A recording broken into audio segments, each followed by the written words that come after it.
Martin Samuel, if Sarri-ball needs time, he's at the wrong club. It is not about motivation, it is the system. If the system functions, no elite club loses 4-0 to Bournemouth. If Chelsea's players lack motivation, it is the motivation to believe in what Maurizio Sarri commands. So it's them, but it's very much him as well. It is his grand plan that has been rumbled, and in record time, too. It took English football years to combat what Dave Bassett was attempting at Wimbledon, but Sarri-ball in its first inception was as good as over 3 months in, on November 24, 2018, when Mauricio Pochettino detailed Dele Alli to shut off Chelsea's supply line through Jorginho and the system fell apart. That is what Aaron Ramsey did for Arsenal on the day Chelsea looked so toothless in defeat at the Emirates. On Wednesday night, it was the job Eddie Howe gave to David Brooks, a 21-year-old Welsh international, late of Sheffield United. Brooks is a fine prospect, but any system that can be so spectacularly negated by a forward with 21 starts in the Premier League on a team of players, none of whom could be imagined in a Chelsea shirt, isn't as smart as it thinks it is or as smart as a lot of people think it is. For there is very heavy investment in Sarri-ball working, mainly by the type of football analysts that Graham Souness scornfully dismisses as bluffers, those who believe statistical sheets ahead of what they see with their own eyes, that think football has been reinvented by a handful of modern coaches and no one previously split the center halves or the strikers, or played out from the back.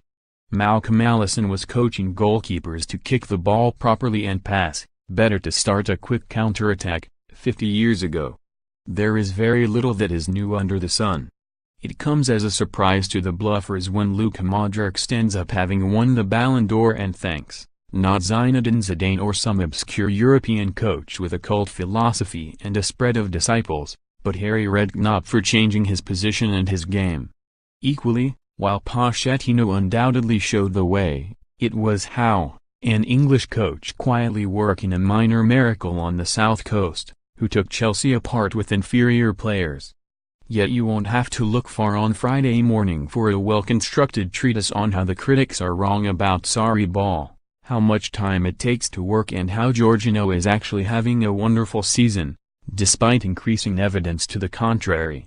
Most midfield possession won, most successful passes of any player in Europe apparently, and no one is suggesting Jorginho is a failure, more that he is just not good enough in his first season to carry an entire strategy in a league far stronger, faster and more physically demanding than Sarri. Roy Hodgson has reached 71 as a top-level manager, so one imagines is in rude health.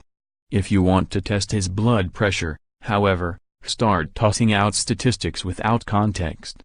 He can get quite prickly, Roy, if he hears about percentage possession without a mention of where it occurs on the pitch, and that's what Jorginho's numbers often lack, context. His passes total 2,136 in 23 Premier League matches, at an average of 92.8 per game. Yet the way Chelsea operate, the play invariably goes through him. Jorginho keeps them ticking over, changing angles, changing approach lines, always available, drawing players towards him. He makes the most passes of any player in Europe for that reason, so, naturally, he makes more forward passes, too. Does that by definition make him attack-minded, though? Not necessarily. Jorginho has made 530 forward passes this season, which initially seems impressive, but that's only a quarter of his output. He hits almost as many passes backwards, 270, and astray, 209, and more than half his total passes, 1,127, travel sideways, as anyone who watches Chelsea will testify. How many Jorginho passes have created chances this season? Just 15, making him the 460th most potent player in the major European leagues. With how many assists? None.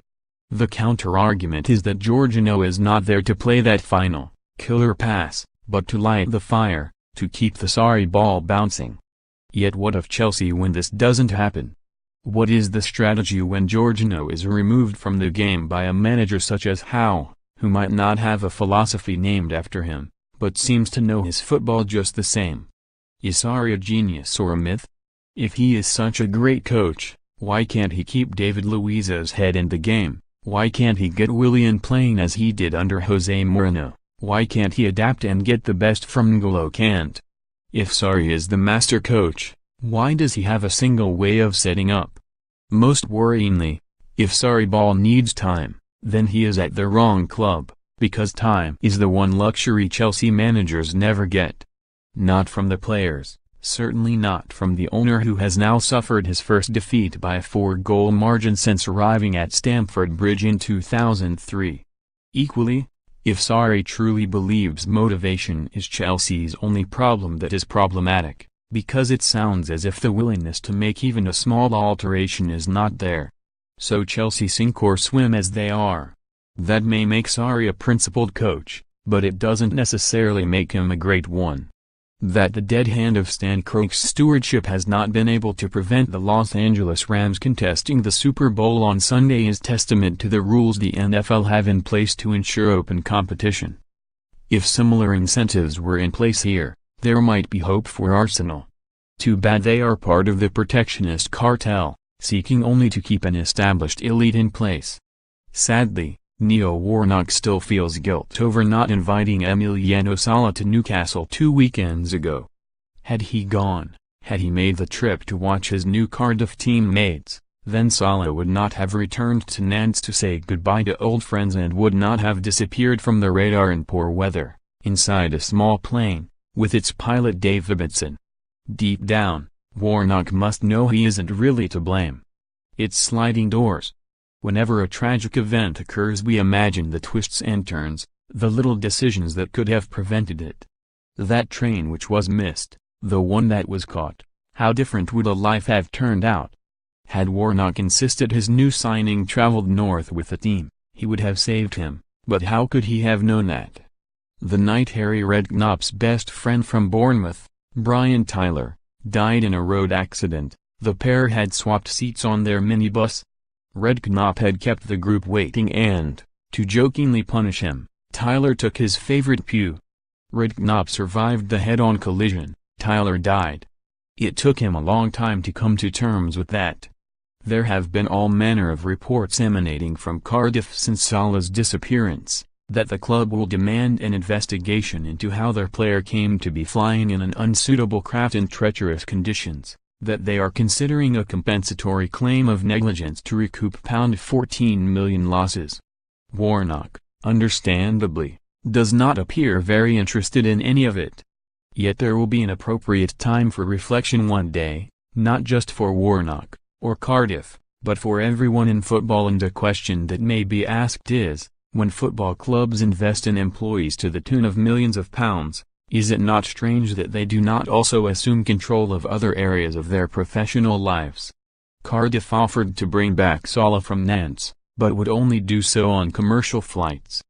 Might they have been more insistent had they known the alternate arrangement being made? Might decisions be made to minimize risk over the cars players drive, the flights they take, the pace of the lifestyle the modern game gives them? Sergio Aguero had a crash speeding to catch a private plane after attending a pop concert in a foreign country. A specialist insurance broker exists for footballers who wish to buy cars they would never otherwise be allowed to drive. The money affords a glamorous life, maybe it should also afford wise counsel. What befell Salah was a tragic accident and nobody's fault, but that is not the same as saying it could not have been avoided. Marouane Fellaini's departure is being heralded as further evidence of Ole Gunnar Solskjaer's positive influence on Manchester United. Never a United player was the collective wisdom as Fellaini left for China. He seemingly embodied all that was wrong with previous, failed, unpopular regimes. A little unfair, that. It wasn't just Jose Mourinho who came to lean on Fellaini in a crisis. David Moyes brought him to the club and, if anything, his best years were under Louis van Gaal when he was used in a very unorthodox fashion as an advanced midfield target man. United would go long, but to Fellaini, not a forward, and he would hold the ball up in a deep, central position. It wasn't necessarily the United way, but it was, for a while, very effective. As was throwing Fellaini on late to cause carnage in the box, and nick a late winner. It is Marcus Rashford's wonderful skill that wins the Europa League quarter-final with Anderlecht in 2017, but it is Fellaini's presence in the box that tees him up. He was significant throughout that successful run, not least in the final with Ajax, and on a number of occasions came to United's rescue. No, United do not play that way any longer. If Solskjaer wanted to put it in the mixer, and he probably doesn't, he has two significant upgrades on Fellaini in Paul Pogba and Romelu Lukaku. Yet there was something about Fellaini, an awkwardness, an ungainly physicality that presented a unique challenge. He had that old cliché, good feet for a big man, too. Fellaini might not be missed as United march towards their sunlit uplands under Solskjaer, but it would be churlish to suggest he never brought anything to the party. He did, but it wasn't pretty. England are unlikely to win in Dublin on Saturday, but that does not mean Eddie Jones's attempts to revolutionize rugby thinking are wrong. By starting Jack Noel at wing, with the freedom to join as a flanker would at the breakdown, he is at least challenging rugby's orthodoxy, and the rigidly enforced player roles. Why, in theory, can't Noel operate as a back or a forward? Why was it dismissed as little more than another Jones gimmick when he first floated the idea? "Are you taking the pee out of us?" asked one writer when Jones mentioned how he saw Noel. No, he wasn't, but to an outsider, it does seem like taking the pee that a rugby coach has to name his starting 15, and replacements, 3 days before an important game, a showing of the hand that seems an anathema now the game is wholly professional. Why can't Jones keep a plan up his sleeve? Why can't a coach react to the conditions? Jones wants his wingers to come infield, so to have Noel shadowing at open side flanker is merely an extension of that. It is also a means of holding a tactical ploy back from the opposition, of leaving them unsure how or where Noel will play. Now imagine that strategy if it only became apparent an hour before the game. That there was no advance warning in selection, no advance publicity at all. That a rugby coach could shock as a football coach can, by using a player in an innovative fashion, by refusing to conform to convention? England look to be overmatched by an Irish team that may yet end the year as world champions, in which case a smart coach needs all the help he can get. Breaking free of rugby's traditional expectations could be a start. The sight of Mr on crutches and out of Paris Saint-Germain's Champions League tie with Manchester United reminded of Napoleon's observation that he would rather have lucky generals than good ones.